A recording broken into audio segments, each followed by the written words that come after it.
Autoline Daily is brought to you by Bosch. The number of clean diesel models in North America will double by 2014. Bosch Clean Diesel. Good, clean, fun. Bridgestone. Your journey, our passion. Dow Automotive Systems. Improving durability and increasing design flexibility with Betamate structural adhesives at dowbetamate.com. And by the 2013 Hyundai Sonata. Learn more at HyundaiSonata.com. Hello and welcome to another episode of Autoline Daily. It's the last day of November and I'm Peter DiLorenzo, the auto extremist, hijacking the Autoline airwaves once again while John is out of town. By the way, if you still haven't caught Autoline's live webcast from the LA Auto Show, you can get the whole enchilada right now at Autoline.tv. Check it out, amigos, but let's get to the news. Chevy unveiled its new race car for NASCAR yesterday in Las Vegas. The rear-drive Chevrolet SS will debut next year in the series and is powered by the company's iconic small-block V8 engine. The company says the NASCAR version will closely resemble the production version, which will hit showrooms late next year. It will be the first time in 17 years Chevy has offered a rear-drive sedan in the United States. The U.S. Department of Energy is set to announce a new project to develop low-cost batteries for electric vehicles.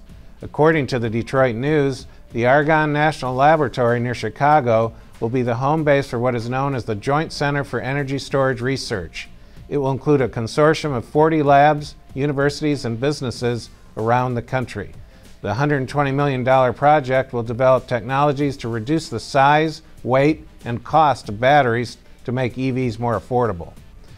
While most automakers are showing off their latest and greatest cars in LA, Lincoln decided to showcase classic cars from its past.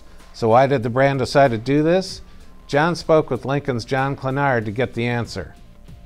Here we are at the Los Angeles Auto Show, a show that you'd normally expect to see any stand jam-packed with new cars, and yet you've got these beautiful classic cars of Lincoln from the 20s, 30s, 40s, 50s, 60s. So my question to you is, why the classic cars in the Lincoln stand?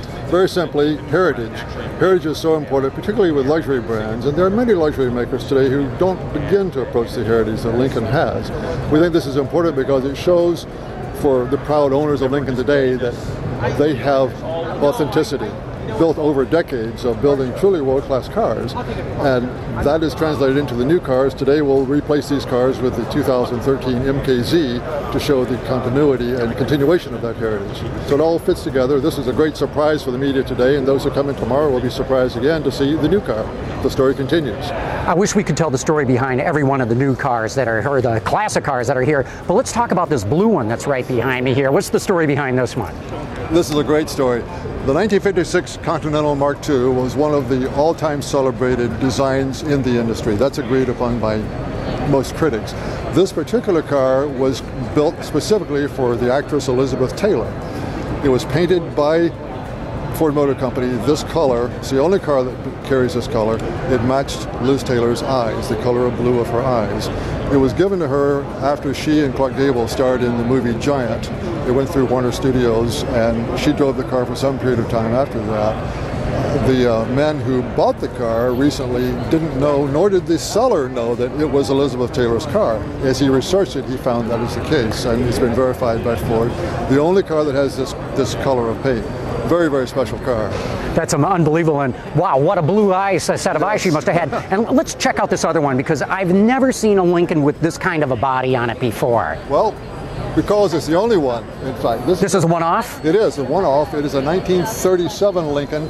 It is a Durham-bodied car. The Durham Coach Company was in business for many years making custom bespoke coachwork for owners. They decided in 37 to build this, you might say, on spec. They didn't have a buyer for it. They designed it, said, this is going to be some of our very best work. Let's build it and see if somebody will buy it. It was the Depression, 1937. In fact, it didn't sell until 1938. A man in New York City finally bought the car. Consequently, Durham never built another one of this design. This is the only one. And the current owner of the car bought the car in 1977. He found it literally in a barn in Missouri.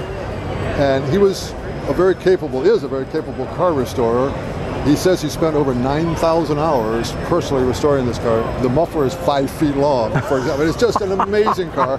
He took the car to Pebble Beach in 2004 and won his class with the car. So it's a Pebble Beach winner, and very, very fitting as a symbol of Lincoln elegance and exceptionalism. Well, I think it's extraordinary that Lincoln would bring heritage to a new car show. I think it's awesome. I love what you guys have done here. John, thanks so much for your time. Thanks very much. But let's get back to the new stuff. Mazda took the wraps off the all-new 2014 Mazda 6 sedan yesterday at the LA show.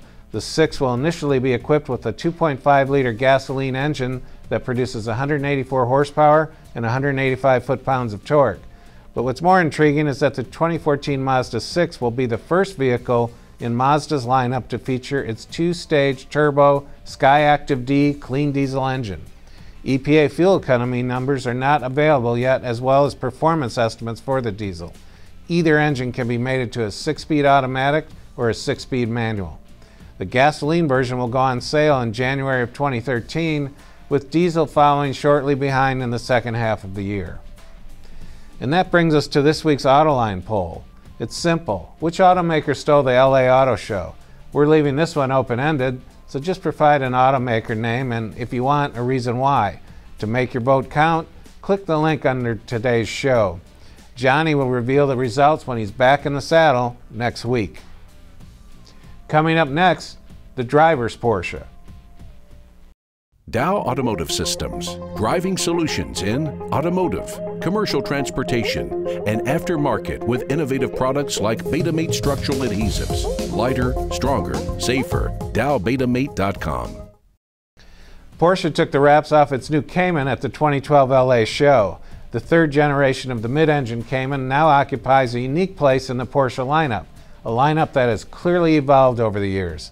From a company that was founded on the idea of making pure sports cars and sports cars only, Porsche now offers sports cars, the Boxster Cayman and 911, a GT, the Panamera, and SUVs, the Cayenne and upcoming Macan. The iconic 911, Porsche's touchstone car, has evolved into a bigger sports car. It's still outstanding, make no mistake about that, but there's no doubt it isn't the taut little sports car that it once was. As a matter of fact, when equipped with the PDK gearbox, it errs ever so closely to being a GT, which is a decided and in some cases alarming shift for most hardcore 911 enthusiasts. Which brings me to Porsche's smaller and edgier sports cars, the Boxster and the Cayman. I love the Boxster. In fact, I think it's the finest open-air high-performance motoring experience you can get. But if you grew up loving the old-school 911s, the Cayman has become the driver's Porsche. The Cayman's compact overall size is damn near perfect. The handling, steering, and braking capability of the machine is superb. As a matter of fact, the feel of the Cayman makes it simply the most satisfying driving experience you can have behind the wheel of a Porsche. And that is, after all, what the Porsche driving experience was and is supposed to be all about, right? So don't despair, 911 enthusiasts. Just get down to a Porsche showroom and check out the Cayman. When it comes to modern Porsches, it's driving in its purest form. And that's the high-octane truth for this Friday, November 30th, 2012. And that's also the end of today's show. I'm Peter DiLorenzo, the Auto Extremist. Thanks for watching, and I'm out of here.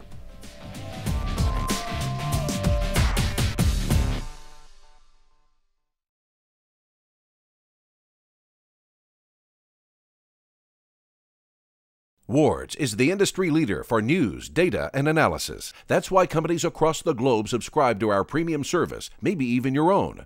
Log in for subscriber access now. Check your company's intranet for details, and rely on wardsauto.com to keep you informed.